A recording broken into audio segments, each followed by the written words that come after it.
Hello, welcome to exam Pathsala. Exam পাঠশালাতে তোমাদের আরও একবার সকলকে স্বাগত। আজকে রিজনিং মক টেস্ট নাম্বার 7 নিয়ে আলোচনা করব, যেটা আগামী ডাব্লিউপি, কেপি এবং ডিফেন্সের যে এক্সামগুলো আছে এবং সেন্ট্রাল গভর্নমেন্ট এবং স্টেট গভর্নমেন্টের যে আদার্স এক্সামগুলো আছে সেখানে খুবভাবে তোমাদের করে হেল্প করবে।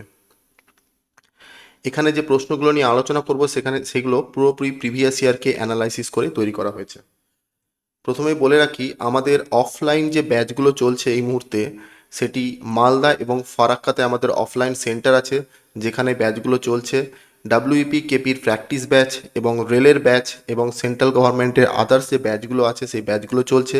এবং গ্রুপ সি গ্রুপ ডির যে পরীক্ষাটি হতে চলেছে জানুয়ারি মাসের দিকে সম্ভাব্য, সেই পরীক্ষাটিরও একটি ব্যাচ চলছে। এবং নতুন আরেকটি এসএসসি যে স্কুল সার্ভিস কমিশনের যে group C group D notification বেরিয়ে গেছে, তারও একটা নতুন ব্যাচের সূচনা আমরা করতে চলেছি। যদি ডেমো ক্লাস এবং আদার্স যে ক্লাসগুলো আছে সেগুলোতে যদি তোমরা ডেমো ক্লাসের জন্য ভর্তি হতে চাও, তাহলে এই নাম্বারে 8910961548 এই নাম্বারে ফোন করে তোমরা ডেমো ক্লাসের জন্য বুক করতে পারো। চলো, আজকে সেশনে ফার্স্ট প্রশ্ন, এটা ব্লাড রিলেশনের প্রশ্ন। ব্লাড রিলেশনের প্রশ্ন, ঠিক আছে। কি বলেছে? শ্যামা বলল যে, এটা কমা হবে, রাজীবের বাবা বাবা হলো আমার বাবা। তাহলে শ্যামা রাজীবের কে হন? তাহলে শ্যামা বলল, প্রথমে শ্যামা লিখি। শ্যামা বলল, কি বলল? যে রাজীবের বাবার বাবা, অর্থাৎ রাজীবের বাবা, তার বাবা হলো আমার বাবা, অর্থাৎ শ্যামার বাবা। অর্থাৎ রাজীবের বাবার বাবা যে ব্যক্তিটা, এই শ্যামার বাবা এই একই ব্যক্তি। তাহলে এই ব্যক্তি দুটো একই ব্যক্তি। অর্থাৎ শ্যামার বাবা আর রাজীবের বাবার বাবা যদি একই ব্যক্তি হয়, তাহলে এই বাবা আর এই বাবা একটাই ব্যক্তি। এই বাবা আর এই বাবা একটাই ব্যক্তি। অর্থাৎ শ্যামা আর রাজীবের বাবা এরা দুই ভাই বোন। এরা যদি দুই ভাই বোন হয়, তাহলে এখানে বলেছে শ্যামা রাজীবের কে হন? শ্যামা রাজীবের পিসি হয়। তাহলে অ্যান্সার কত হবে? অপশান সি, পিসি। নেক্সট প্রশ্ন, এটা মিসিং নাম্বার থেকে এই প্রশ্নটি দিয়েছি। মিসিং নাম্বার, দেখো একটা গোল চিহ্ন আছে, যেখানে 30, 16, 18, 20, 22, 24, 26 জিজ্ঞাসা চিহ্ন আছে। খুবই ইজি, ভেরি ইজি। কীভাবে করব? দেখতেই পাচ্ছ, 16 থেকে 18 হয়েছে, 2 বেড়েছে, 18 থেকে 20, 2, 20 থেকে 22, 22 থেকে 24, 24 থেকে 26, তার মানে 26-এর সঙ্গে 2 যোগ করলে কত হবে? 28। অর্থাৎ অপশান বি হবে সঠিক অ্যান্সার। ক্লিয়ার? আশা করি তোমরা বুঝতে পারছো। কোশ্চেন নাম্বার 3, এটা ক্যালেন্ডার চ্যাপ্টারের প্রশ্ন। কি বলেছে? 28 মে 2006 এটা কি বার ছিল? দেখো, এটা আমি আজকে কোড ছাড়া করাবো। কীভাবে করাবো? তুই শুধু একটা জিনিসই মনে রাখবে, 5310। 100 মানে 5, 200 মানে 3, 300 মানে 1, 400 মানে হচ্ছে 0। এই 400-র গুণিতক যত থাকবে সবগুলোরই কোড কিন্তু 0ই হবে। ঠিক আছে, এটা এন লিখে রাখলাম। অর্থাৎ 1600 থাকলেও আমরা বলবো 0, 1200 থাকলেও আমরা বলবো 0, 800 থাকলেও আমরা বলবো 0। অর্থাৎ 400-র মাল্টিপ্লে যত সংখ্যা থাকবে, যত সাল থাকবে, সবগুলোই আমরা 0 ধরবো। এবার 2006 সাল, ফার্স্ট অফ অল কী নিতে হবে? একটা কমপ্লিট বছর পর্যন্ত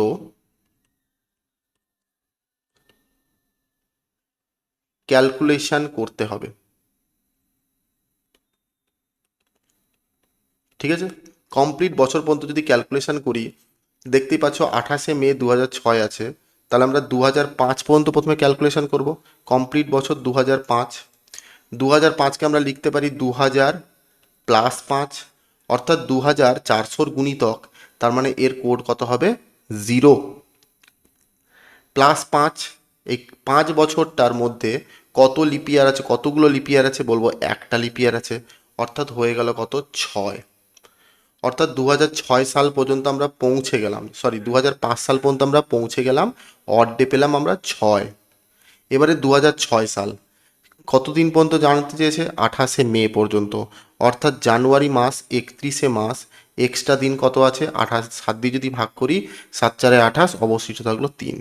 ফেব্রুয়ারি মাস লিপ ইয়ার নয়, অর্থাৎ 28 দিন, এক্সট্রা দিন কত আছে 0। মার্চ মাস 31 মাস, এক্সট্রা দিন কত আছে 3। এপ্রিল মাস 30 মাস, এক্সট্রা দিন কত আছে 2। এবং মে মাস, যেটা আমরা 28 তারিখ পর্যন্ত ক্যালকুলেশন করতে দিয়েছে, সেখানে এক্সট্রা দিন আছে 0। অর্থাৎ টোটাল এক্সট্রা দিন কত হলো 3 3 6 7 8। আগে আমরা এক্সট্রা দিন কত পেয়েছিলাম, অড ডে বা এক্সট্রা দিন 6, এখন অড ডে পেলাম কত, অড ডে পেলাম 8।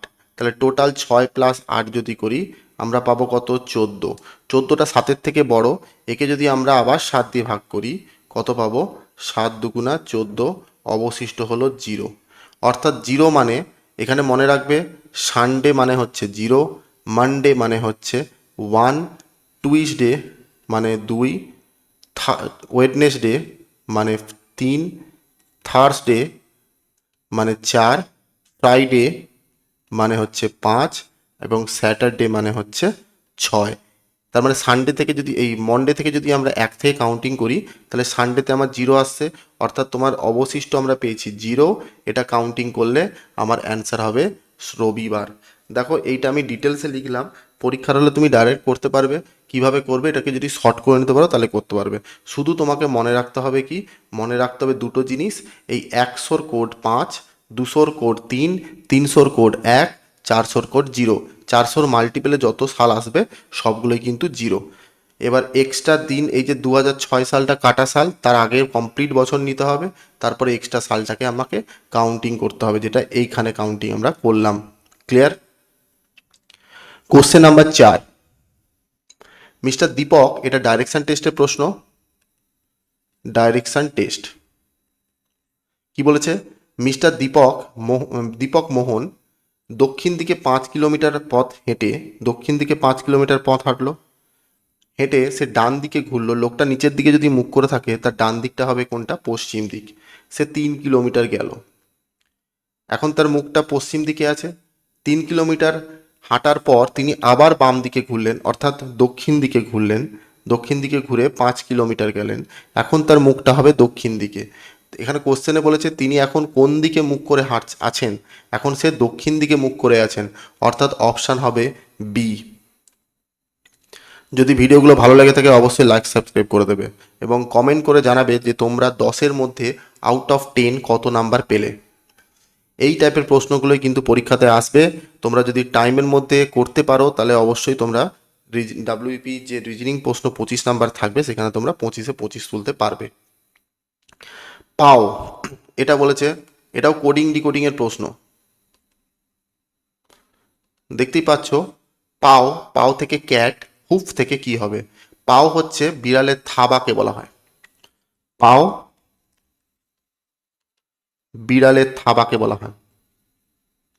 ঠিক আছে, হুফটা কি বলা হয়, হুফ হচ্ছে খুর, হুফ হচ্ছে খুর। খুর কার দেখা যায়, খুর দেখা যায় হর্সের, অর্থাৎ হর্স হবে অ্যান্সার। ক্লিয়ার?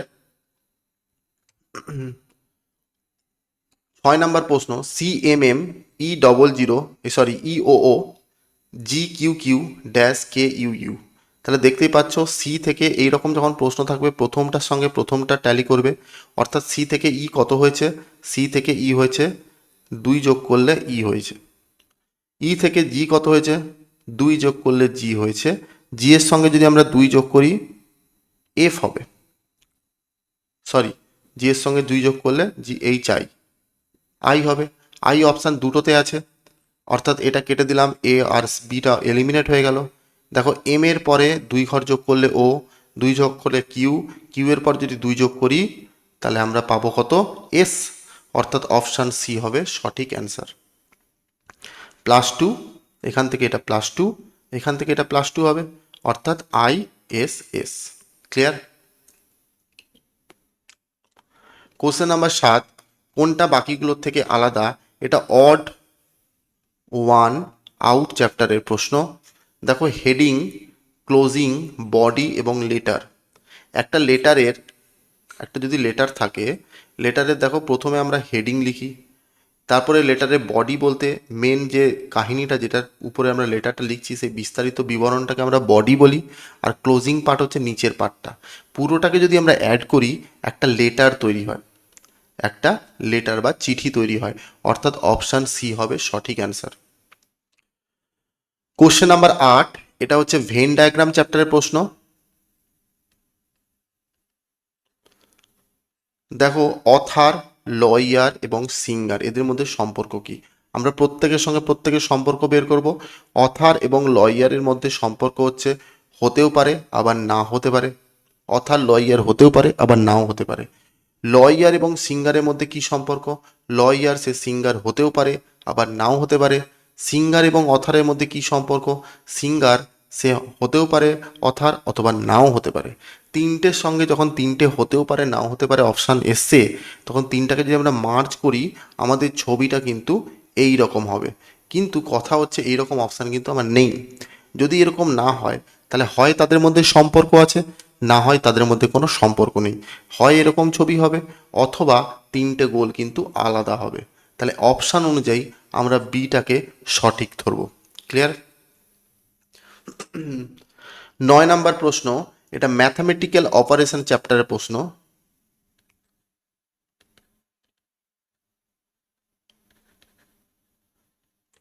ম্যাথামেটিক্যাল অপারেশন চ্যাপ্টারের প্রশ্ন।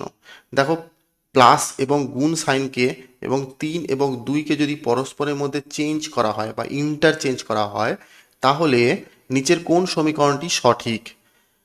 প্রথম সমীকরণটা দিয়ে আমি টেস্ট করি, প্লাস প্লাস 2 ইন্টু 3 সমান সমান 14 আছে। 4-এর কোনো পরিবর্তন হবে না, গুণের জায়গায় যোগ হবে এবং যোগের জায়গায় গুণ হবে। 2-এর জায়গায় 3 হবে, 3-এর জায়গায় 2 হবে। দেখো তো 4 3 12 আর 2 14 হচ্ছে, তার মানে প্রথম অপশানটাই মিলছে, অর্থাৎ অপশান এ হবে সঠিক অ্যান্সার। ক্লিয়ার? আজকে সেশনের শেষ প্রশ্ন, যেটা ফিগার কাউন্টিং দিয়ে শেষ করছি, ফিগার কাউন্টিং চ্যাপ্টার। ঠিক আছে, এটা ত্রিভুজ বের করতে দিয়েছে কিভাবে আমরা কাউন্টিং করব। প্রথমে দেখো এটা একটা ইরেগুলার ফিগার, প্রথমে আমি বর্গক্ষেত্রটার মধ্যে কতগুলো ত্রিভুজ আছে সেটা প্রথমে কাউন্টিং করব। ক্লিয়ার? দেখো এই বর্গক্ষেত্রটার মধ্যে কতগুলো ত্রিভুজ আছে, প্রথমে যদি আমরা নাম্বারিং করি 1 আর 2, অর্থাৎ এই ত্রিভুজটার মধ্যে 3টে ত্রিভুজ আছে, 1 2 পুরোটা একটা, 3টে। সেমভাবে এখানেও যদি আমরা নাম্বারিং করি 1 2 3, 3টে ত্রিভুজ আছে, 6টা ত্রিভুজ হয়ে গেল। এইখান থেকে এই পুরোটা একটা, 7টা, উপরেও সেমভাবে আছে 8টা। সেমভাবে এইখান থেকে যদি একটা দেখি 9টা, আবার সেমভাবে এইখান থেকে যদি একটা দেখি 10টা। তার মানে আলটিমেট এখানে 10টা ত্রিভুজ পেলাম। এখানে একটা ত্রিভুজ, এখানে একটা ত্রিভুজ, 12টা ত্রিভুজ পেলাম। যখন এই ত্রিভুজগুলো বর্গক্ষেত্রের সঙ্গে যুক্ত হয়ে যাচ্ছে, কালিটা চেঞ্জ করলে বুঝতে পারবে, বর্গক্ষেত্রের সঙ্গে যুক্ত হয়ে যাচ্ছে তখন এইখান থেকে শুরু করে এটা একটা ত্রিভুজ তৈরি হচ্ছে। সেমভাবে এখান থেকে শুরু করে এটা আরেকটা ত্রিভুজ তৈরি হয়ে যাচ্ছে, অর্থাৎ 12 আর 2 হয়ে যাচ্ছে কত, 14টা ত্রিভুজ, অর্থাৎ অপশান ডি হবে সঠিক অ্যান্সার। আজকে সেশনে এটাই শেষ প্রশ্ন ছিল। যদি ভিডিওটা ভালো লাগে অবশ্যই কমেন্ট করে জানাবে তোমাদের কেমন লেগেছে, এবং এই রকম টাইপের প্রশ্ন যদি আরও পেতে চাও তাহলে অবশ্যই আমাকে জানাবে। ধন্যবাদ।